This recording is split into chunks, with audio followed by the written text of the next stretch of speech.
اعوذ باللہ من الشیطان الرجیم، بسم اللہ الرحمن الرحیم۔ الحمد للہ رب العالمین والصلاة والسلام علی سید المرسلین و خاتم النبیین، اما بعد۔ صحیح بخاری، باب کتاب الجہاد، حدیث نمبر 3002، اردو ترجمہ۔ اگر اللہ کی راہ میں سواری کے لیے گھوڑا دے پھر اس کو بکتا پائے۔ ہم سے عبداللہ بن یوسف نے بیان کیا، کہا ہم کو امام مالک نے خبر دی، انہیں نافع نے، انہوں نے عبداللہ بن عمر رضی اللہ عنہ نے کہ عمر بن خطاب رضی اللہ عنہ نے ایک گھوڑا اللہ کے راستے میں سواری کے لیے دے دیا تھا۔ پھر انہوں نے دیکھا کہ وہی گھوڑا فروخت ہو رہا ہے۔ انہوں نے چاہا کہ اسے خرید لیں، لیکن جب رسول اللہ صلی اللہ علیہ وسلم سے اجازت چاہی تو آپ نے فرمایا کہ اب تم اسے نہ خریدو اور اپنے صدقے کو واپس نہ پھیرو۔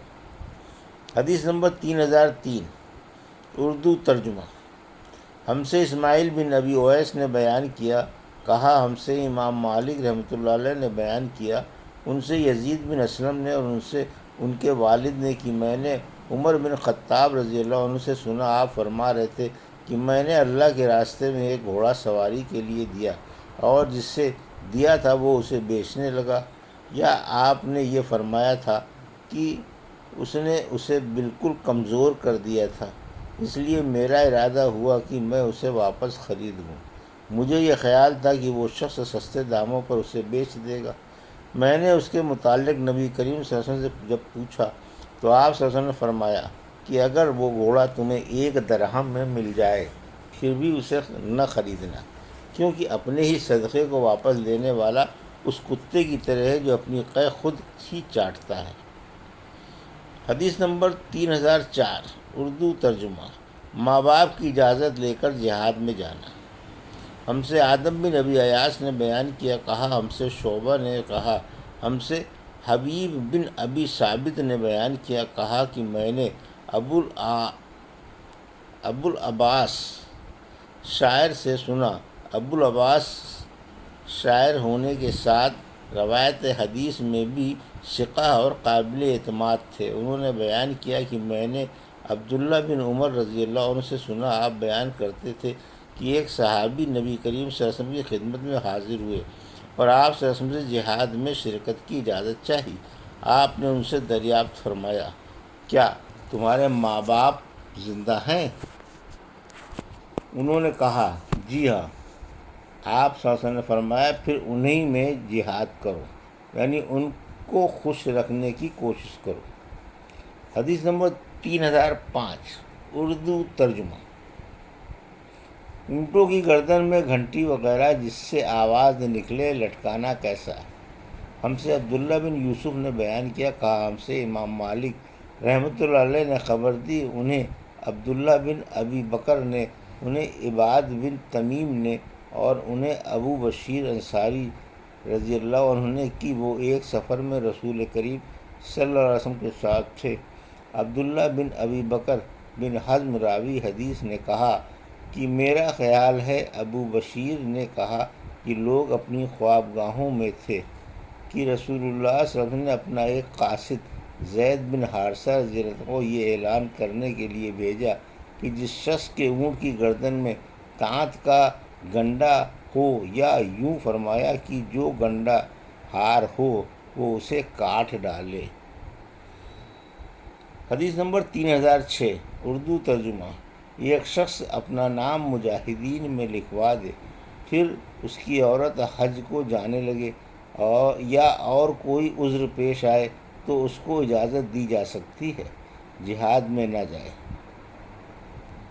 ہم سے قنیبہ بن سعید نے بیان کیا، کہا ہم سے سفیان بن عینیہ نے بیان کیا، ان سے عمرو بن دینار نے، ان سے ابو معبد نے اور ان سے ابن عباس رضی اللہ عنہ نے کہ انہوں نے نبی کریم صلی اللہ علیہ وسلم سے سنا، آپ نے فرمایا کہ کوئی مرد کسی غیر محرم عورت کے ساتھ تنہائی میں نہ بیٹھے اور کوئی عورت اس وقت تک سفر نہ کرے جب تک اس کے ساتھ کوئی اس کا محرم نہ ہو۔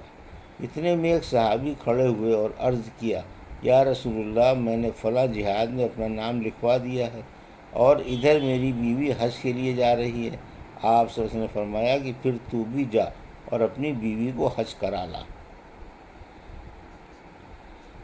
حدیث نمبر 3007 اردو ترجمہ جاسوسی کا بیان۔ اور اللہ تعالیٰ نے سورہ ممتحنہ میں فرمایا کہ مسلمانوں میرے اور اپنے دشمنوں کو دوست نہ بناؤ۔ لفظ جاسوس تجسس سے نکلا ہے، یعنی کسی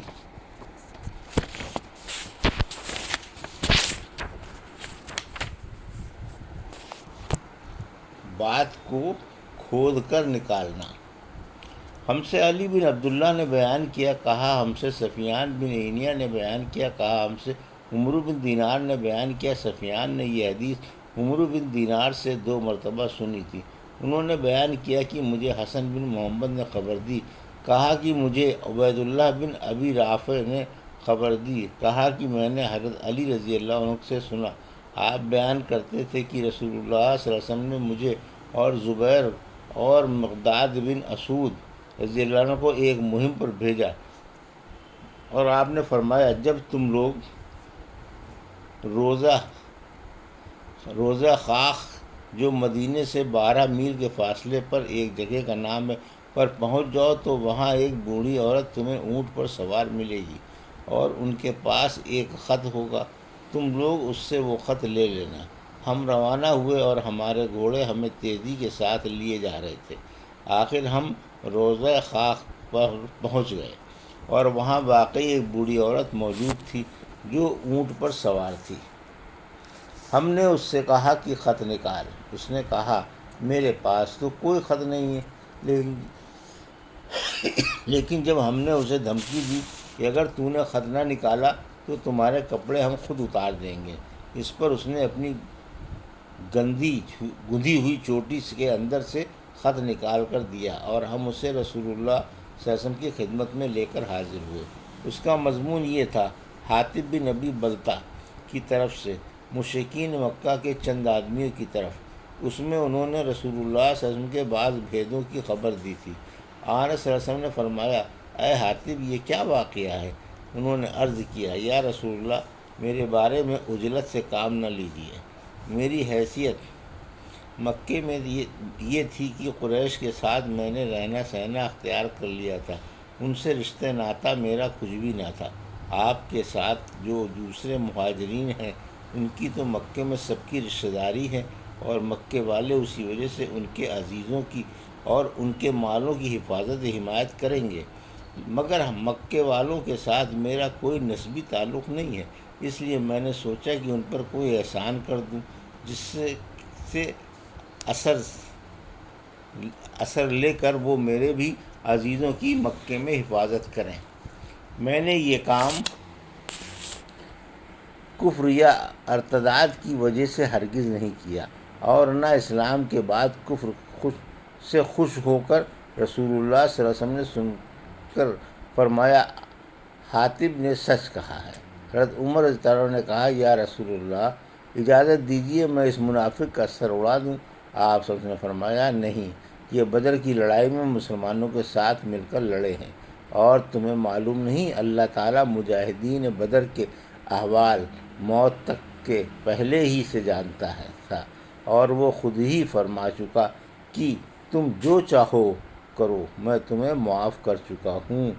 سفیان بن عینیہ نے کہا کہ حدیث کی یہ سند بھی کتنی عمدہ ہے۔